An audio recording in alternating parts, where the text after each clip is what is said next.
is Tar Heel Talk, an in-depth look at the issues and people making news in North Carolina.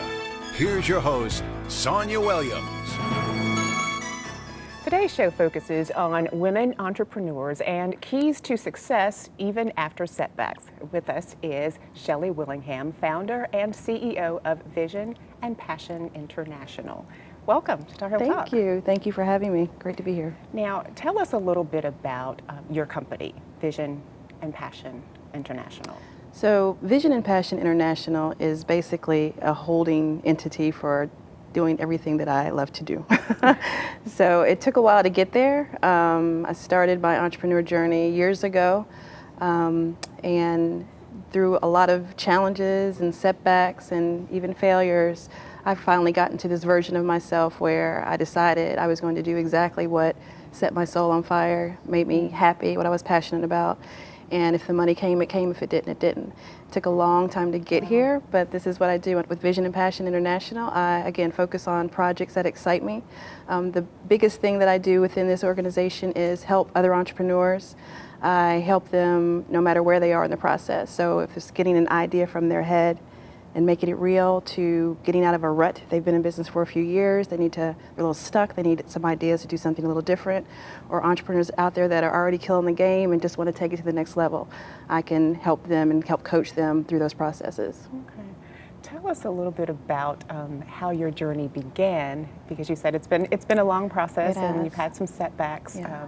And I think you share a story on your website that after I read it, it kind of took my breath away. Yeah. But I thought it was very inspirational, that maybe help some other people who may have some issues and challenges going on. Absolutely. So, right out of college, I really didn't know what I wanted to do. So in school, I was very impressed by people who came and said, oh, I'm going to be a doctor, I'm going to be a lawyer, because I had no clue what I wanted to do. But I was always good in sales. So I was very good in sales. So I started my career in corporate sales. Started selling and started doing very well for corporations, and decided, if I'm making all this money for these corporations, I can make money for myself. And have always wanted to start my own business, but just didn't know exactly what it was. So the first business I started was focused on helping companies with their sales and marketing strategies. And so through that business, I realized there was a market for multicultural marketing. So one of my larger clients had a very heavy Hispanic population that they were trying to target. And I was looking for resources to help me as I'm trying to market to this different segment, and I couldn't find anything. So from that company, I started a company focused specifically on multicultural marketing. So marketing more effectively to multicultural segments, not only ethnicity, but women, the GLBT segment, people with disabilities, all of those things that people would consider different. So worked with a lot of Fortune 500 companies. The company grew by leaps and bounds very quickly. Things were going very, very well. I was making a ton of money. Fortune magazine called and wanted to feature my business in their magazine. So things were going amazingly on the outside. Mm-hmm. So, and I'll get to why not on the inside. But in 2007, when the market kind of crashed, one of my largest clients was bought out by another company. And that took away a huge percentage of my business. And so for a few years after that, I hung on for as much as I could. I cashed out my retirement. I didn't pay myself because I had people working for me that I felt I owed something to. They supported their families because they believed in what I was doing, and they were working for me, so I had to do everything in my power to make sure I was taking care of them. So I did it for as long as I could until I got to the point where we had to sell furniture out of my office, and there was just nothing left. And so I'm living in this beautiful home. Throughout the business, I built my dream home, living in this beautiful home, not paying one mortgage payment. So if you own a house, you can live in a house and not pay a mortgage payment for a long time because the money was just gone. And it wasn't like rich people broke, like I'm down to my last $1 million, my last $500,000. Mm-hmm. No, I was broke. So I'm living in this beautiful house, no money. I'm driving this nice car, no money, making sure I parked it in the garage every night because I didn't want it to get repossessed. And so from the outside looking in, everything looked great, but it wasn't. It was falling apart all around me. And so during this time, I find out I'm pregnant with my daughter. And so I don't have health insurance, I don't have money, so I have to go to social services. And so that morning, and this is what you read on my website, that morning as I'm driving to social services in my Mercedes, leaving my exclusive neighborhood, I'm thinking, this is not how my life is supposed to be. And I remember getting to the parking lot and trying to find the furthest parking space because I said, if someone sees me driving up to social services in a Mercedes, they're gonna think I'm trying to, whatever, do something, not really be authentic, and not knowing that this Mercedes has not been paid for. I need to hide it because somebody's probably looking for it. So when that feeling, that the shame that I felt shame, I felt like a complete failure. I felt like I just didn't know what I was going to do next with my life. I didn't see any way out. And so I had to get to a place where these things just didn't matter to me anymore. And I had to get to a place where I had to understand what was really important. So for me at the time, it was, if I'm honest, it was the big house and the nice cars and all those things that look like success, right? But on the inside, behind those closed doors, I have a failing marriage. I'm traveling all the time, so my son would see me get my suitcase on Sundays and knowing I'm not coming back until Friday and just cry. And so I wasn't taking care of myself. I wasn't working out. I wasn't eating right. I was just chasing money. And so through the process of losing everything that I owned, because I lost everything, I realized what was important and decided about Vision and Passion International and figured out that the only thing that's going to make me happy, the only thing that is success to me is complete peace. And so as I was trying to rebuild my life, I did have to get a job, and that's one thing I want people to think about. If you're on this journey, sometimes you have to, it's not always going to be smooth. Right. So you may have to stop and get a job. And so I told myself, I'll work for 12 to 18 months, that's it, and then I'm going to go back out and do it again. But that turned into 5 years. And every time I tried to step out and do that and get back in the grind again, it was not happening for me. But that's because I wasn't being true to who I was. I was trying to chase the money again, and it just never panned out. So when I finally got to the realization, number one, that this journey that I've been on, my failures do not define me. All of these things that have happened to me for a reason. I truly believe my life is not my own, and that all of these things that I've been through, I can help someone else get through. I can show you how to start a business from nothing. I can show you how to lose a business from something, and I can show you how to rebuild when you've lost everything, because I've been through it. And so that's what really Vision and Passion is all about, is just kind of a culmination of all these experiences and me using these things to help other people kind of get to the next stage in their life and be okay with being transparent about things that happen. Right. It's very inspirational. Oh, thank you. But we're going to take a break and we'll talk more about how you are helping other people. Awesome. Up next, how to reinvent yourself. We'll explain after these messages.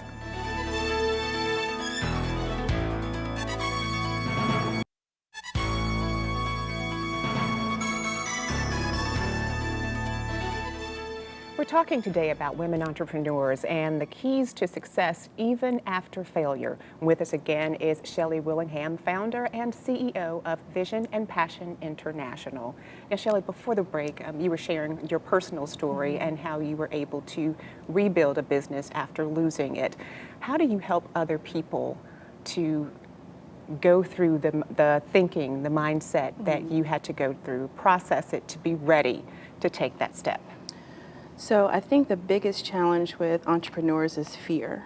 And when you lose everything, you're free to do anything. And that's really what happened to me, right? So I lost everything, so I was free to do anything. And I don't want anybody to have to lose everything, but there are some things that you can do to try to prepare yourself for entrepreneurship if that's something you want to do.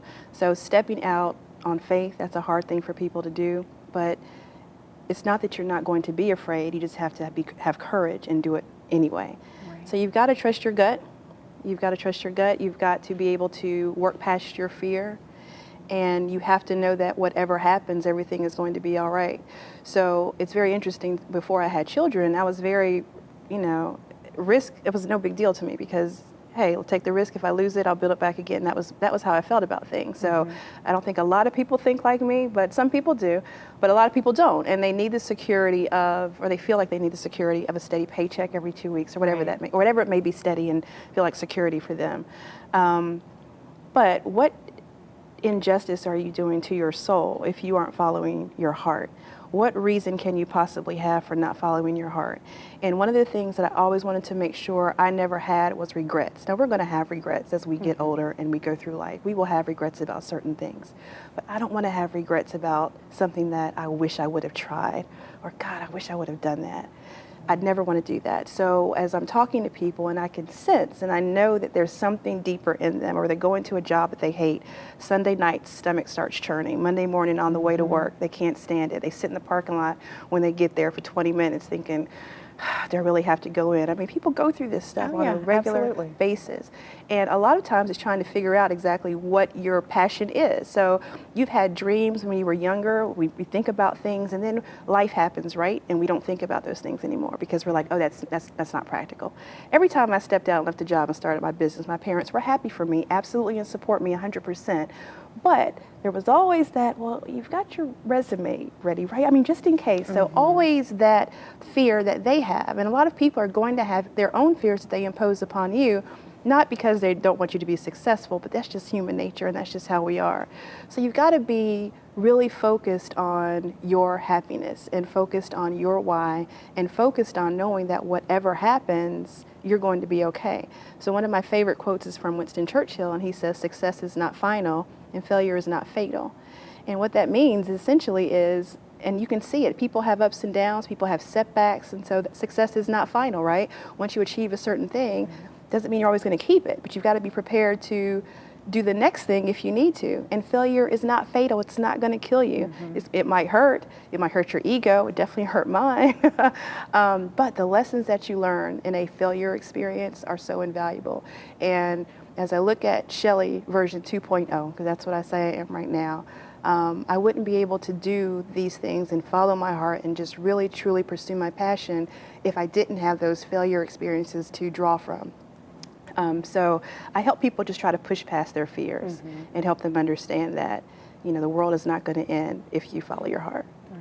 And I know a lot of times people, you do get kind of stuck in a rut, or you get used to having a steady income or doing a certain job. How do you get them to dig deep and find their passions? Because I've heard a lot of people say, I have no idea what I'm passionate about. So that in and of itself is a process. Right. So I think it's starting kind of what you're not passionate about. So a lot of people can talk about the things they don't want to do or the things they don't like to do. There are so many people now, we just talked about being, driving to work and just being like, I don't want to be here. I mean, I've been there. I've been in a situation where Saturday afternoon, I started to feel like, oh my gosh, the weekend's almost over. Who wants to live like that? Who wants to live like that? So really getting clarity about what your purpose is, what your values are. And a lot of times you'll find that what you value doesn't align with where you are at the moment. And once you get that clarity and get that focus and open up those doors and allow yourself to dream and think about those things you haven't allowed yourself to think about for so long, it starts an engine and the momentum starts going, and it gets to a point where you're like, I can't stay here. I've got to do something different for my own sanity. So some people can get there fast. Some people it takes a little while, but something has to change. The pain of you being in a situation that you don't want to be in has to be greater than the pain you think you're going to experience if you step out. And that could be for anything. That could be for leaving a relationship. That could be for, again, starting a business. But you have to see that the newer path, the different thing that you're going to do will be less painful than what you're doing, not following your heart, staying in a situation that's not really good for you. Absolutely. What are some of the projects that you're working on right now? So I am excited about the things that I'm working on. I do have a project coming up on November the 4th at UNC Chapel Hill with a classmate of mine. It's called M Squared, and this is an event where we're focused on helping empower multicultural entrepreneurs. So there will be like a learning segment where you'll hear from different entrepreneurs about their failures, successes, keys to success. And then there'll also be pitch parlors where you can come in and actually pitch your business. So we'll have investors there that can invest in your business, and you can get funding. So we're going to provide access to capital. And then there's a marketplace segment where if you have a product or service, you can come and sell your products and services to the marketplace. And so we're doing this event at the tail end of homecoming this year. Just again, hoping to provide some access to capital and just exposure to people wanting to promote their businesses. And then in April of next year, I've got a retreat that I'm hosting in Punta Cana. and it Nice. is called Clarity and Confidence. And really, it's about what we just kind of talked about, is getting really clear about what it is you want to do with your business. And one of the things that with Vision and Passion, I'm very passionate about is I needed to build a business that suited my lifestyle. So the business I had before, although it was great, wonderful, my life was around my business. And a lot of entrepreneurs go through that. So who wants to start a business and then it becomes like a job again where you're dreading Monday morning? And that happens because you let your business run your life. But there is a way to have a successful business by letting your life kind of take the front, be in the forefront and letting your business complement your life. And so I help entrepreneurs figure those things out too. And that's simply with strategy and systems and different things we can do within a business so that you're not always working so hard in your business that you can't enjoy your life. Right. And so with the Clarity and Confidence Retreat, it's helping entrepreneurs, again, from if you're starting new, you have an idea, want to get it out there, we're going to help you with that. Want to take it to the next level, we're going to help you with that. You feel like you're in a rut, we're going to help you with that. But you'll walk away with that, with the clarity and the focus and the confidence to make your next step, knowing that you're doing the best thing for your business. How can people reach you and find out more information about these events? So you can visit my website at www.shelleywillingham.com. You can also follow me on Instagram at Shelley_Willingham. I'm on Facebook, Shelley Willingham, very easy to find. So LinkedIn, Shelley Willingham, Twitter, Shelley Willingham. But yeah, just look at me up on social media and the website and you can get information on all the things we just talked about. Lots of ways to connect with you. Absolutely. We're going to take another break. We'll talk more in just a minute. Awesome. Don't go away. Talk Real Talk will continue after these messages.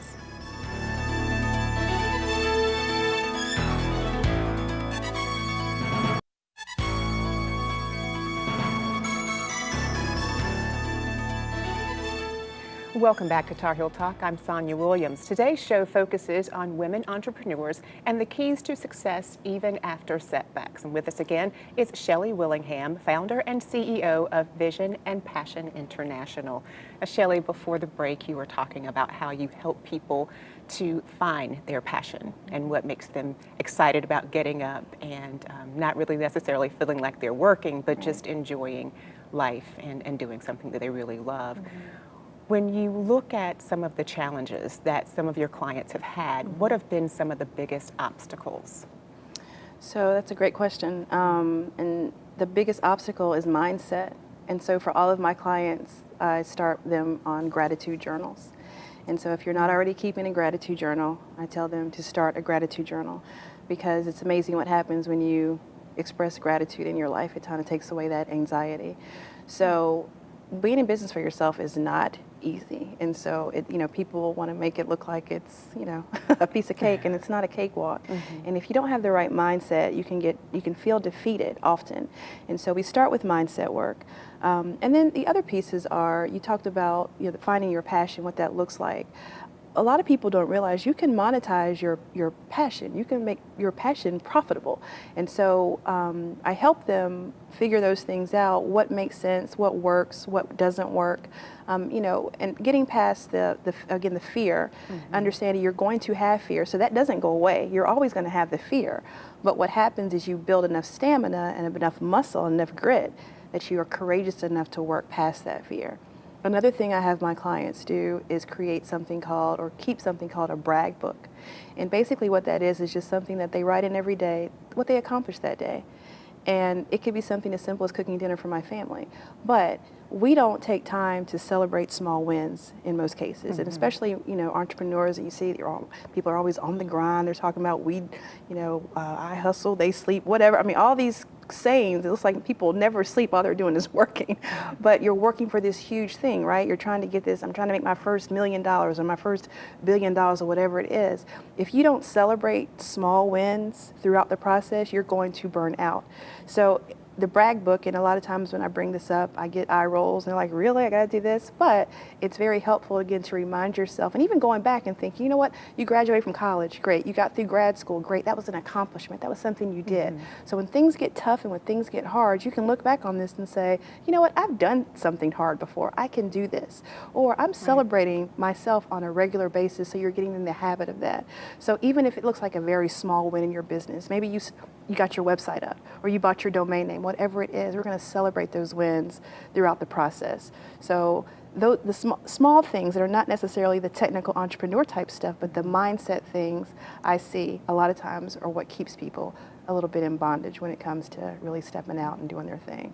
I like the brag book Yeah. and the gratitude journal, because like you said, a lot of times, and I think just on a day-to-day basis, we get so caught up in all the things that are going wrong because Right. they seem to, they feel, sometimes they can Absolutely. feel bigger than the things that are going right. And so to have the opportunity to journal and be able to go back and look, I'm sure is very powerful, very helpful for people. Absolutely. And also I tell them not to look to their right or their left. Keep your eyes on your own paper, because if you scroll through social media, it looks like people are just living fabulous lives. They're not having any problems.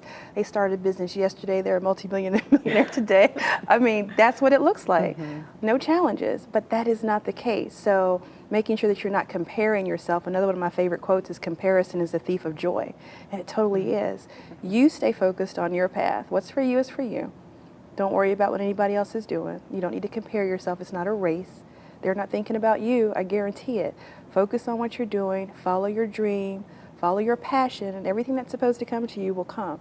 And you know, when I got away from chasing money, thinking I had to do this to make this amount of money, and really decided to follow my heart, when you follow your heart, the money will come. It will. So again, it's that mindset piece that's huge. We have about 3 minutes left in the program. I want to give you an opportunity to share again about the events that you have coming up to help support entrepreneurs. Wonderful. So the first event is coming up November the 4th, UNC Chapel Hill. The website is www.mymsquared.co. And through this event, we're going to have guest speakers that'll be talking about their successes as entrepreneurs, give people things to think about, things to consider, things that have worked, things that haven't worked. There'll also be pitch parlors. So if you have a business that's in need of funding, definitely go to the website. Again, that's mymsquared, mymsquared.co, and apply, where we will put you together with an investor and hopefully get you funding for your business. And then we'll also have a marketplace. So if you have products or services for sale, there'll be an opportunity for you to showcase those to the people in the community. So this is an event not just for Tar Heels, we're just doing it at Chapel Hill. It's an event for the entire community. We hope everyone will come out. And again, it's just providing access and exposure for multicultural entrepreneurs. How can people participate? Is there a registration process for that? How can they get connected? Yep. Visit the website, the mymsquared.co, and there's a registration link there, and you can access the registration page. You can apply to be a vendor. All that information is there. And then again, April the 24th in Punta Cana next year, I'll be hosting the Clarity and Confidence Retreat. So you can go to my website, ShellyWillingham.com, and get more information about that as well. Yeah. A great location Wonderful. to get There's some clarity. Exactly. What could be better? So great opportunities also to just get some, like you said, support. Absolutely. Whether you're just starting your business or you're just thinking about starting a business Right. or wanting to make a career change. And if outside of those two events, you know, I do offer private coaching, I do offer group coaching, so there are a lot of ways we can connect. You can book a call with me on my website. We can talk about it, see what works, see if there's a fit, and see if we can figure something out that would work for you. So I don't have a cookie cutter approach. I know what works and what doesn't, but I know that everybody is unique. So we put together custom programs to support entrepreneurs. Absolutely. Any final advice for people who may be where you were Right. years ago? I would just again say to trust your gut, to do it past your fear, and at the end of the day, honor your journey and trust the process. Excellent advice. Shelly Willingham, Vision and Passion CEO. Thank you so much for being here, and thank you for helping us get our mindset changed today. Thank you for having me. It was great. All right. That's it for this week's Tar Heel Talk. To comment on this or other episodes of the show, like us on Facebook, follow us on Instagram, or send an email to tarheeltalk@fox50.com. I'm Sonia Williams. Thanks so much for watching. We'll see you again next week.